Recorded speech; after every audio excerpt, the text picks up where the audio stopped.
ಅವರಿದ್ದಾರೆ ಅಂತ. ಸೊ ಇದೊಂದು ಇದೇ ಕಾರಣಕ್ಕೆ ಬಂದಿರೋದು. ಯಾಕಂದ್ರೆ ಕಿಟ್ಟಿ ಅವರು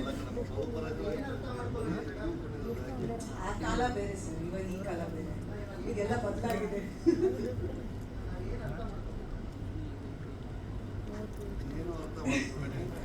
ಆಕ್ಚುಲಿ ಏನಂದ್ರೆ ಕೆಲವು ದೃಶ್ಯಗಳಲ್ಲಿ ಕೆಲವು ಸಮಯ ಏನಾಗುತ್ತೆ, ಮಕ್ಕಳಿಗೆ ಪ್ರಾಬಬ್ಲಿ ನೋಡೋದಕ್ಕೆ ಸ್ವಲ್ಪ ಕಷ್ಟ ಆಗ್ಬೋದು. ಅಂದ್ರೆ ಅದೇನು ಅತಿರೇಕಕ್ಕಿರುವಂತ ದೃಶ್ಯಗಳಲ್ಲ, ಬಟ್ ಮಕ್ಕಳನ್ನ ಕನ್ಸಿಡರ್ ಮಾಡಿದ್ರೆ ಏನೋ ಎಲ್ಲೋ ಒಂದ್ ಕಡೆ ರಕ್ತ ತೋರ್ಸೋದಾಗಿರ್ಬೋದು ಅಥವಾ ಯಾವುದೋ ಒಂದು ವೆಪನ್ಸ್ ಯೂಸ್ ಮಾಡಿರುವಂತ ಕೆಲವು ದೃಶ್ಯಗಳಿದ್ದಾಗ UA ಬರುವಂತ ಸಾಧ್ಯತೆಗಳಿದೆ. ಸೊ ಆ ಒಂದು ನಿಟ್ಟಿನಲ್ಲಿ ನಮ್ಮ ಸಿನಿಮಾಗೆ UA ಬಂದಿರೋದಕ್ಕೆ ಚಾನ್ಸಸ್ ಇದೆ ಅಂತ ನಮಗೆ ತಿಳಿದುಪಟ್ಟಂತ ಒಂದು ಮಾಹಿತಿ. ಅಲ್ಲ ಪಾಪ ಅವರೇ ವೆಪನ್ಸ್, ಅವ್ರಿಗೆ ಯಾವುದೇ ಜನತೆಗೆ ನನ್ನ ಹಾರ್ದಿಕ ಸ್ವಾಗತ. ನಾನು ಗುರು ಹೆಗ್ಡೆ. ಈ ಸಿನಿಮಾದ ಬಗ್ಗೆ ನಾನು ನೀವು ಕೇಳಿದ ಪ್ರಶ್ನೆಗಳಿಗೆ ಉತ್ತರ ಕೊಡಬೇಕಾಗತ್ತೆ. ಆದರೆ ಎಷ್ಟು ಸಾಧ್ಯವೋ, ಅಂದರೆ ಈಗದು ನಮ್ಮ ಪ್ರಥಮ ಪತ್ರಿಕಾಗೋಷ್ಠಿ. ಅಂದರೆ ಸಿನಿಮಾ ಶುರುವಾಗಿ ಹೆಚ್ಚು ಕಮ್ಮಿ 2 ವರ್ಷ ಮೇಲಾಯಿತು. 2 ವರ್ಷದಿಂದ ಸಿನಿಮಾ ಬಗ್ಗೆ ಕೆಲಸಗಳನ್ನ ಮಾಡ್ತಾ ಸಿನಿಮಾನ ಕಂಪ್ಲೀಟ್ ಮಾಡಿದ್ವಿ. ಖುಷಿಯ ವಿಚಾರ ಏನಪ್ಪ ಅಂದರೆ, ಮೊನ್ನೆ ಸೋಮವಾರ ದಿವಸ ನಮ್ಮ ಸಿನಿಮಾ ಸೆನ್ಸಾರ್ ಆಯಿತು. ಗುರು ಅವರ ಸ್ನೇಹ, ನನ್ನ ಸವಾರಿ ಸಿನಿಮಾ ಮಾಡಿದಾಗ ಅವರು ಸಿನಿಮಾ ಸವಾರಿಯಲ್ಲಿ ಪಾತ್ರ ಮಾಡಿದರು. ಅದನ್ನು ಅವರು ಜ್ಞಾಪಿಸಿದ್ರು, ನನಗೆ ಮರೆತಾಗಿದೆ ಅನ್ನೋ ಥರ ಹೇಳಿದ್ರು. ಅವರು ನೆನಪಿತ್ತು. ಅವ್ರು ಈ ಥರದೊಂದೇನೋ ವಿಚಾರ ಮಾಡ್ತಿದ್ದೀವಿ ಅಂತಂದಾಗ ತುಂಬ ಖುಷಿ ಆಯಿತು, ಇನ್ಸ್ಪೈರ್ ಆಯಿತು. ಮೇಘನಾ ಮತ್ತು ನಾನು ಮತ್ತೆ ಆನ್ ಸ್ಕ್ರೀನ್ ಒಂದು ಸಿನಿಮಾದಲ್ಲಿ ಕೆಲಸ ಮಾಡ್ತೀವಿ, ತುಂಬ ಖುಷಿ ಆಯಿತು. ಕತೆ ಕೇಳಿದಾಗ ಇನ್ಸ್ಪೈರ್ ಆಗಿದ್ದು ಒಂದೇ ವಿಚಾರ, ಆ ಹುಡುಗ ಅವನ ಬಾಲ್ಯದಿಂದ ಹಿಡಿದು ಅವನ ಆ ಟ್ರಾವೆಲ್ ಹೇಗಿರುತ್ತೆ, ಅವನ ಜೀವನ ಹೇಗಿರುತ್ತೆ, ಅದನ್ನು ಹೇಗೆ ಅವರು ಮಾಡಿದ್ದಾರೆ. ಸ್ಕ್ರೀನ್ ಪ್ಲೇ ವಿನಯ್ ಮತ್ತು ಗುರು ತುಂಬ ಚೆನ್ನಾಗಿ ಮಾಡಿದರು. ಹಾಗಾಗಿ ಈ ಸಿನಿಮಾ ಪಾತ್ರ ಮಾಡೋಕ್ಕೆ ತುಂಬ ಖುಷಿಯಾಗಿ ಒಪ್ಕೊಂಡಿತ್ತು. ಹೆಚ್ಚು ಕಡಿಮೆ ಒಂದು 47-48 ದಿನಗಳ ಕಾಲ ಚಿತ್ರೀಕರಣ ಮಾಡಿದ್ವಿ. 47-48 ಡೇಸ್ ಮಾಡಿದ್ವಿ. ಮೂಡಿಗೆರೆ, ಚಿಕ್ಕಮಗಳೂರು, ಈ ಭಾಗದಲ್ಲೆಲ್ಲ, ಮಂಗಳೂರು ಮತ್ತು ಬೆಂಗಳೂರಲ್ಲಿ ಒಂದು 3-4 ಡೇಸ್ ಮಾಡಿದ್ವಿ. ತುಂಬ ಚೆನ್ನಾಗಿ ಅಕ್ಕರೆಯಿಂದ, ಆಸ್ಥೆಯಿಂದ, ಪ್ರೀತಿಯಿಂದ ಸಿನಿಮಾ ಮಾಡಿದರೆ. ಗುರು ಒಳ್ಳೆಯದಾಗಬೇಕು. ಸಿನಿಮಾ ಬಿಡುಗಡೆಗೆ ರೆಡಿಯಾಗಿದೆ. ಈಗ ಡೇಟ್ ಅನೌನ್ಸ್ ಮಾಡಿದ್ವಿ, 18ನೇ ತಾರೀಕು ಅಕ್ಟೋಬರ್ ಅಂತ. ಸೆಪ್ಟೆಂಬರ್ 18ಕ್ಕೆ ಡೇಟ್ ಅನೌನ್ಸ್ ಮಾಡಿದ್ದೀವಿ. ದಯಮಾಡಿ ತಮ್ಮಗಳೆಲ್ಲರ ಪ್ರೀತಿ, ಆತ್ಮೀಯತೆ ಮತ್ತು ಹಾರೈಕೆಯ ಕುರಿತು ಕೇಳ್ಬೋದು.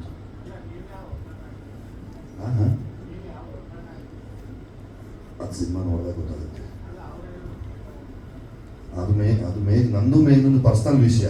ಅದನ್ನ ಇಲ್ಲಿ ಕೆದಕ್ಬೇಡಿ, ಎಂಥದ್ದಿಲ್ಲ.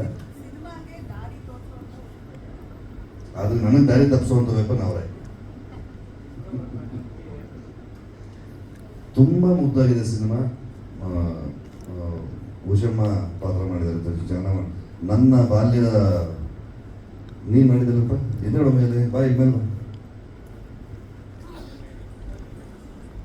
ಸರ್, ಅಮರ್ಥ ಅಂದರೆ ನಮ್ಮೆಲ್ಲರ ಮಧ್ಯೆ ಒಂದು ವಿಷಯ ನಡೆಯುತ್ತೆ. ಇದು ನನ್ನ ಅನಿಸಿಕೆ.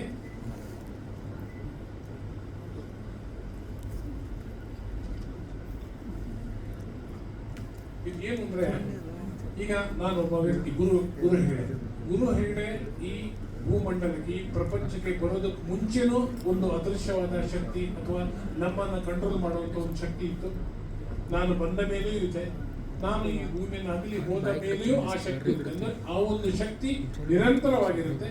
ಆ ಒಂದು ಶಕ್ತಿ ನಮ್ಮ ಜೀವನದಲ್ಲಿ ಆಗುವಂಥ, ಘಟಿಸುವಂಥ ಎಲ್ಲ ಘಟನೆಗಳಿಗೂ ಮುಖ್ಯ ಕಾರಣ ಆಗಿರುತ್ತೆ. ನಾವು ಕೆಲವೊಂದ್ಸರಿ ಏನು ಅನ್ಕೋತೀವಿ ಅಂದರೆ ಸಾಮಾನ್ಯ ಜನರ ಭಾಷೆಯಲ್ಲಿ ಬರುತ್ತೆ, ದೇವರ ದೇಯಿ, ನಸೀಬು, ಗ್ರಹಚಾರ, ಇನ್ನೇನೋ ಒಂದು ಪದಗಳನ್ನ ಬಳಸ್ತೀವಿ. ಎಲ್ಲ ಸಮಯ ಚೆನ್ನಾಗಿಲ್ಲ, ಕಾಲ ಕೆಟ್ಟೋಗಿದೆ, ಒಂದು ಇನ್ನೇನೋ ಮಾತನ್ನು ಹೇಳ್ತೀವಿ. ಆದರೆ ಅದು ಎಲ್ಲವನ್ನು ಮೀರಿ ಒಂದು ವಿಷಯ ಇದೆ. ಆ ವಿಷಯ ನಿಮ್ಮನ್ನ ಕಂಟ್ರೋಲ್ ಮಾಡುತ್ತೆ. ನಿಮ್ಮನ್ನ ಕಂಟ್ರೋಲ್ ಮಾಡಿ ನಿಮ್ಮ ಜೀವನ ಮುಂದೆ ಹೋಗುತ್ತೆ. ಅದು ಏನ್ ಇಷ್ಟಪಡುತ್ತೋ ಅದರ ಪ್ರಕಾರನೇ ನಿಮ್ಮ ಜೀವನ ನಡೆಯುತ್ತೆ. ಕೆಲವೊಂದು ಸಲ ನಾವು ಅದನ್ನು ಒಪ್ಪಿಕೊಂಡು ಅದರ ಪ್ರಕಾರ ನಡೀತೀವಿ, ಕೆಲವೊಂದು ಸಲ ಅದನ್ನು ವಿರೋಧಿಸಕ್ಕೆ ಹೋಗ್ತೀವಿ. ಆದ್ರೂ ಅದು ತನ್ನ ಕೆಲಸವನ್ನು ಬಿಡಲ್ಲ, ಅದು ಆ ಕೆಲಸವನ್ನು ಮಾಡೇ ಮಾಡುತ್ತೆ. ಇದು ಈ ಸಿನಿಮಾದ ಒಟ್ಟಾರೆ ಕಥೆ ಆಗಿರುತ್ತೆ. ಅಮರ್ಥ ಅಂದ್ರೆ ಸದಾ ಅಸ್ತಿತ್ವದಲ್ಲಿರುವಂತ ವಿಷಯ. ಅದು ಅಮರ್ಥ ಅಂದ್ರೆ ಸರ್ವ ಸಮಯದಲ್ಲೂ ಅದು ಇರುತ್ತೆ ಅನ್ನೋದು ಈ ಸಿನಿಮಾದ ಒಂದು ಕಥಾ ಸಾರಾಂಶ. ಸರ್, ಒಂದು ವಿಷಯ, ಯಾವುದೋ ಒಂದು ವಿಷಯ ಹೇಗಿರುತ್ತೆ ಅಂದ್ರೆ ಒಂದು ಕಂಟ್ರೋಲ್ ಮಾಡುವಂತ ವಿಷಯ, ಅದನ್ನ ನಿಮ್ಗೆ ಹೆಸರಿಸಕ್ ಆಗಲ್ಲ. ಅದೇ ಸರ್, ಇದೇ ಈಗ ಇಲ್ಲ ಸರ್, ದೈವಶಕ್ತಿ ಅಂತ ನಾವು ಕೆಲವೊಂದ್ಸರಿ ದೈವಶಕ್ತಿ ಅಂತೀವಿ, ಗ್ರಹಚಾರ ಅಂತೀವಿ, ಏನೇನೋ ಹೆಸರು ಕೊಡ್ತೀವಿ. ಬೇರೆ ಬೇರೆ ಧರ್ಮಗಳಲ್ಲಿ ಬೇರೆ ಬೇರೆ ಹೆಸರು ಇರುತ್ತೆ. ಯಾವುದು ಅಂದ್ರೆ ಅವೆಲ್ಲವೂ ಕಾರಣ ನಿಜ, ಆದ್ರೆ ಅದನ್ನು ಮೀರಿದಂತ ಒಂದು ಕಾರಣ ಇರುತ್ತದೆ. ಅದನ್ನು ನಾನು ಈ ಸಿನಿಮಾದಲ್ಲಿ ಹೇಳಿಕೊಡ್ತಿದ್ದೀನಿ. ಅಂದ್ರೆ ಯಾವ ಕಾರಣಗಳನ್ನು ನಾನು ವಿರೋಧಿಸುವುದಿಲ್ಲ, ಸಮರ್ಥಿಸುವುದಿಲ್ಲ, ಏನೂ ಇಲ್ಲ. ಬಟ್ ಅದನ್ನು ಮೀರಿದಂತ ಒಂದು ಕಾರಣ ಇದೆ ಅನ್ನುವುದು ಈ ಸಿನಿಮಾದ ಒಟ್ಟಾರೆ ಸಾರಾಂಶ.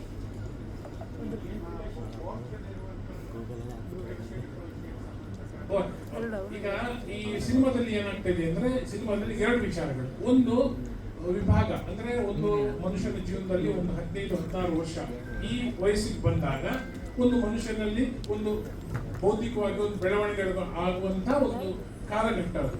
ಆ ಸಮಯ ಬಂದಾಗ ಒಂದಷ್ಟು ವಿಚಾರಗಳು ನಡೀತಾ ಇರುತ್ತೆ. ಇಷ್ಟು ವಿಚಾರಗಳು ಒಂದು ವರ್ಗ ಆದ್ರೆ, ಅದೇ ಹುಡುಗರು ಅಂದ್ರೆ ಆ ಶಾಲಾ ಘಟನೆಯ ಸಂದರ್ಭದಲ್ಲಿ ಇದ್ದಂತಹ ಹುಡುಗರು ಅವರ ಜೀವನದಲ್ಲಿ ಇನ್ನೊಂದು 25 ವರ್ಷ ಅಂದ್ರೆ ಈಗ 16 ವರ್ಷದವರು ಈಗ 40-42 ವರ್ಷ ವಯಸ್ಸಾಗಿದೆ. ಸೊ ಸೇಮ್ ಮಕ್ಕಳು, ಅದೇ ಮಕ್ಕಳ ಜೀವನದಲ್ಲಿ ಏನೇನು ಬದಲಾವಣೆಗಳು ಆಗಿದೆ. ಅದಕ್ಕೆ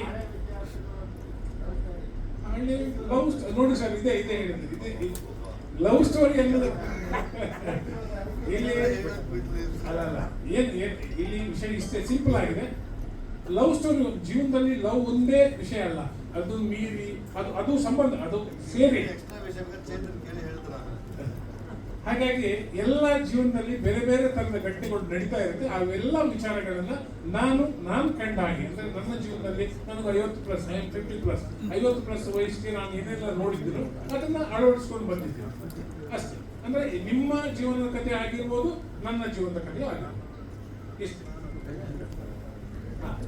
ಟೆಕ್ನಿಷಿಯನ್ ಅವರ ಜೀವನದಲ್ಲಿ ಇನ್ನೊಂದು 25 ವರ್ಷ ಅಂದ್ರೆ ಈಗ 16 ವರ್ಷದವರು ಈಗ 40-42 ವರ್ಷ ವಯಸ್ಸಾಗಿದೆ. ಸೊ ಸೇಮ್ ಮಕ್ಕಳು, ಅದೇ ಮಕ್ಕಳ ಜೀವನದಲ್ಲಿ ಏನೇನು ಬದಲಾವಣೆಗಳು ಆಗಿದೆ. ಅದಕ್ಕೆ ನೋಡಿ ಸರ್, ಇದೇ ಹೇಳಿದ್ರೆ ಇದೆ ಲವ್ ಸ್ಟೋರಿ ಅನ್ನೋದು ಇಲ್ಲಿ ಅಲ್ಲ ಇಲ್ಲಿ ವಿಷಯ ಇಷ್ಟೇ ಸಿಂಪಲ್ ಆಗಿದೆ. ಲವ್ ಸ್ಟೋರಿ ಜೀವನದಲ್ಲಿ ಲವ್ ಒಂದೇ ವಿಷಯ ಅಲ್ಲ, ಅದು ಮೀರಿ ಅದು ಸಂಬಂಧ, ಅದು ಸೇರಿ.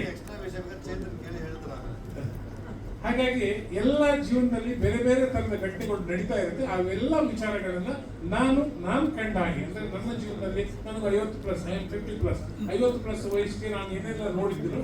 And of course Amartha. So we have a great rapport and so Amartha cinema ಬಗ್ಗೆ ನಾನು ಮಾತಾಡ್ಬೇಕಂದ್ರೆ, ನನ್ನ ಬ್ಲಾಗ್ ಅಲ್ಲಿ ಅಫ್ಕೋರ್ಸ್ ನೋಡಿರ್ತೀರಾ, ನಮ್ಮ ಸಾಂಗ್ ಶೂಟ್ ಟೈಮಲ್ಲಿ ನಾನೊಂದು ಬ್ಲಾಗ್ ಮಾಡಿ ಹಾಕಿದ್ದೆ.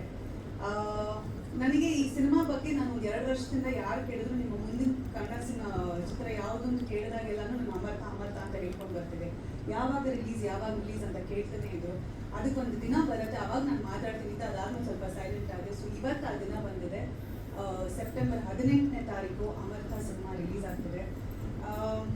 ನನಗೆ ಗುರು ಸರ್ ಬಗ್ಗೆ ಮಾತಾಡ್ಬೇಕು. ಯಾಕಂದ್ರೆ ಈ 2 ವರ್ಷದ ಜರ್ನಿ ನಾವೇನು ನೋಡ್ತಾ ಬಂದಿದ್ದೀವಿ ಅದಕ್ಕೆ 10ರಷ್ಟು ಹೆಚ್ಚಾಗಿ ಈ ಒಂದು ಸಿನಿಮಾಗೆ ಒಂದು ಬೆನ್ನೆಲುಬಾಗಿ ನಿಂತು ಈ ಸಿನಿಮಾನ ಮುಗಿಸಿ ಇವತ್ತು ರಿಲೀಸ್ ಹಂತಕ್ಕೆ ತಗೊಂಡು ಬಂದಿರುವಂಥ ಒಂದು ವೀರ ಅಂತಾನೆ ಹೇಳ್ಬೋದು. ಯಾಕಂದರೆ ಕನ್ನಡ ಚಿತ್ರರಂಗ ಈ ಕಾಲದಲ್ಲಿ ಸಿನಿಮಾ ಶೂಟಿಂಗ್ ಮಾಡ್ಬೋದು, ಸಿನಿಮಾ ಪಬ್ಲಿಸಿಟಿ ಮಾಡ್ಬೋದು, ಆದರೆ ಸಿನಿಮಾನ ಥಿಯೇಟ್ರಿಗೆ ತಂದು ರಿಲೀಸ್ ಮಾಡಿ ನಿಲ್ಲಿಸೋದಿದೆಯಲ್ಲ, ಅದರಷ್ಟು ಕಷ್ಟ ಒಂದು ನಿರ್ಮಾಪಕನಿಗೆ, ಕನ್ನಡ ನಿರ್ಮಾಪಕನಿಗೆ ಮಾತ್ರ ಆ ಕಷ್ಟ ಗೊತ್ತಿರೋದು. ಸೊ ಗುರು ಸರ್, ನೀವು ನಿಜವಾಗ್ಲೂ ಎಲ್ಲರೂ ಒಂದು ರೌಂಡ್ ಆಫ್ ಅಪ್ಲಾಸ್ ಕೊಡಬೇಕು. ಯಾವಾಗಲೂ ಅಂತ ಕನ್ನಡದ ಸಿನಿಮಾಗಳು ಬರಬೇಕು, ಕಂಟೆಂಟ್ ಸಿನಿಮಾಗಳು ಬರಬೇಕು, ನಾವು ಬರೀ ಪರಭಾಷಾ ಸಿನಿಮಾಗಳನ್ನ ಮಾತ್ರ ನೋಡ್ತಿದ್ದೀವಿ ಅಂತೆಲ್ಲ ನಾವು ಕಂಪ್ಲೇಂಟ್ ಮಾಡೋ ಟೈಮಲ್ಲಿ ಒಂದು ಒಳ್ಳೆ ಸಿನಿಮಾನ ನಿರ್ಮಾಣ ಮಾಡಿದ್ದಾರೆ. ಅದಕ್ಕೆ ಬರೀ ನಿರ್ಮಾಣ ಅಲ್ಲ, ನಿರ್ದೇಶನದಲ್ಲಿ ಕೂಡ ಅವರ ಭಾಗ ಇದೆ. ಆ್ಯಂಡ್ ನಮ್ಮ ವಿನಯ್ ಪ್ರೀತಮ್ ಸರ್ ಅವರು ಈ ಕತೆ ನನಗೆ ಹೇಳಿದಾಗ ಎಷ್ಟು ನನಗೆ ಇನ್ನೂ ನೆನಪಿದೆ.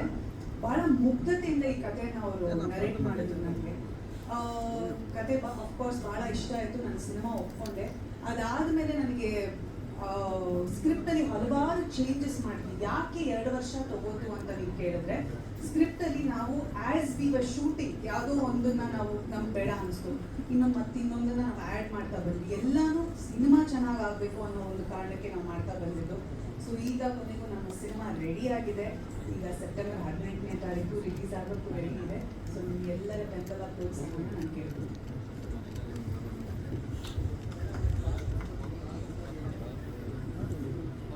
ಅಂದ್ರೆ ಒಂದು ನಮಗೆ ರೂಲ್ಸ್ ಅಂಡ್ ರೆಗ್ಯುಲೇಷನ್ಸ್ ಹಾಕಿ ಕರ್ಕೊಂಡಿದ್ದಾರೆ. ಪಾತ್ರದ ಬಗ್ಗೆ ನಾನು ಹೇಗೆ ವಿವರಿಸೋದು ಅಂತ ನಾನು ಯೋಚನೆ ಮಾಡ್ತಿದ್ದೀನಿ. ಆ್ಯಕ್ಚುಲಿ ಸ್ಕೂಲ್ ಲೈಫಿಂದ ಶುರುವಾಗುವಂಥ ಒಂದು ಕಥೆ ಇದು. ಸೊ ಅಲ್ಲಿಂದ ಎಲ್ಲರ ಜೀವನ ಒಂದೊಂದು ದಿಕ್ಕಿನಲ್ಲಿ ಹೋಗಿರುತ್ತೆ. ಆ ಬೇರೆ ಬೇರೆ ಬೇರೆ ಬೇರೆ ದಿಕ್ಕಿನಲ್ಲಿರುವಂಥವರೆಲ್ಲ ಒಟ್ಟು ಕೂಡಿದಾಗ ಏನಾಗಬಹುದು ಅನ್ನೋದೇ ಕಥೆ. ಸೊ ಅದರಲ್ಲಿ ನನ್ನ ಪಾತ್ರದ ಹೆಸರು ಬಂದು ಲಕ್ಷ್ಮಿ ಅಂತ. ಲಕ್ಷ್ಮಿ ಬಂದು ಒಂದು ಸೆಲ್ಫ್ ಮೇಡ್ ವುಮೆನ್. ತನ್ನ ಒಂದು ಲೈಫಲ್ಲಿ ಕೆಲವು ಏರುಪೇರುಗಳು ನಡೆದಿರ್ತವೆ.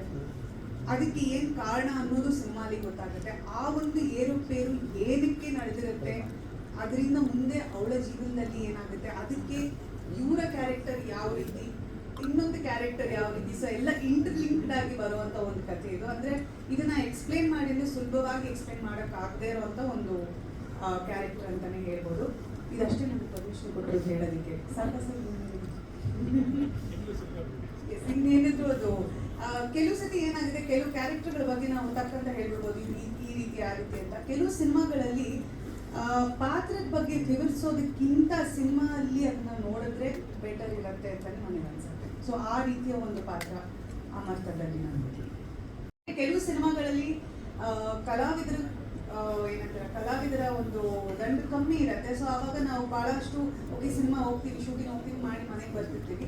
ಬಟ್ ಇದು ಆ ರೀತಿ ಇರ್ಲಿಲ್ಲ. ನೀವು ಆ್ಯಕ್ಚುಲಿ ಆ ಗಟ್ಟಿ ಮೇಳ ಸಾಂಗ್ ನೋಡ್ಬೇಕಾದ್ರೆ ಗೊತ್ತಿರುತ್ತೆ, ಬಹಳಷ್ಟು ಮಜಾ ಮಾಡಿದ್ದೀವಿ. ಎಸ್ಪೆಷಲಿ ನಾನು ಕೃತಿ ಅಂದು ಆ್ಯಕ್ಚುಲಿ ಕಾಟ ಕೊಟ್ಟಿರೋದು ಗುರು ಸರ್ಗೆ. ನಾನು ಮತ್ತೆ ಕಿಟ್ಟಿ ಅವರಲ್ಲ, ನಾವಿಬ್ರು ಅವ್ರ ಶಾರ್ಟ್ ಕರೆದ್ರು ನಾವಿಬ್ರು ಹೋಗ್ತಿರ್ಲಿಲ್ಲ. ಯಾಕಂದ್ರೆ ನಾವಿಬ್ರು ಎಲ್ಲೋ ಒಂದ್ ಕಡೆ ಕೂತ್ಕೊಂಡು ಎಲ್ಲೋ ಗೇಮ್ ಆಡೋದು, ಇಲ್ಲ ಏನೋ ಮಾತಾಡ್ಕೊಂಡು ಎಲ್ಲೋ ಹೊರಟೋಗೋದು, ಅದೆಲ್ಲ ಮಾಡಿದೀವಿ. ಬಟ್ ಏನಂದ್ರೆ ಒಟ್ಟಾಗಿ ನಮಗೆ ಸಿನಿಮಾ ಟೀಮಲ್ಲಿ ಒಂದು ರೀತಿಯ ಕಂಫರ್ಟ್ ಏನಿತ್ತು ಅಂದ್ರೆ ನಾವು ಎಲ್ರಿಗೂ ಇದು ಒಂದೇ ಗುರಿ, ಅಮರ್ಥ ಸಿನಿಮಾ ಚೆನ್ನಾಗಿ ಬರಬೇಕು, ಒಳ್ಳೊಳ್ಳೆ ಕಲಾವಿದರಿದ್ದೀವಿ, ಒಳ್ಳೆ ಕಥೆ ಇದೆ, ಒಳ್ಳೆ ಕಂಟೆಂಟ್ ಇರುವಂಥ ಒಂದು ಸಿನಿಮಾ ಇದು. ಅದಕ್ಕೋಸ್ಕರ ಪ್ರತಿಯೊಬ್ಬರು ನಾವೆಲ್ಲರೂ ಕಷ್ಟಪಟ್ಟಿದ್ದೀವಿ ಸಿನಿಮಾಗೋಸ್ಕರ. ಸೊ ಅದನ್ನೇ ನೀವು ಮಜಾ ಅಂತಾನು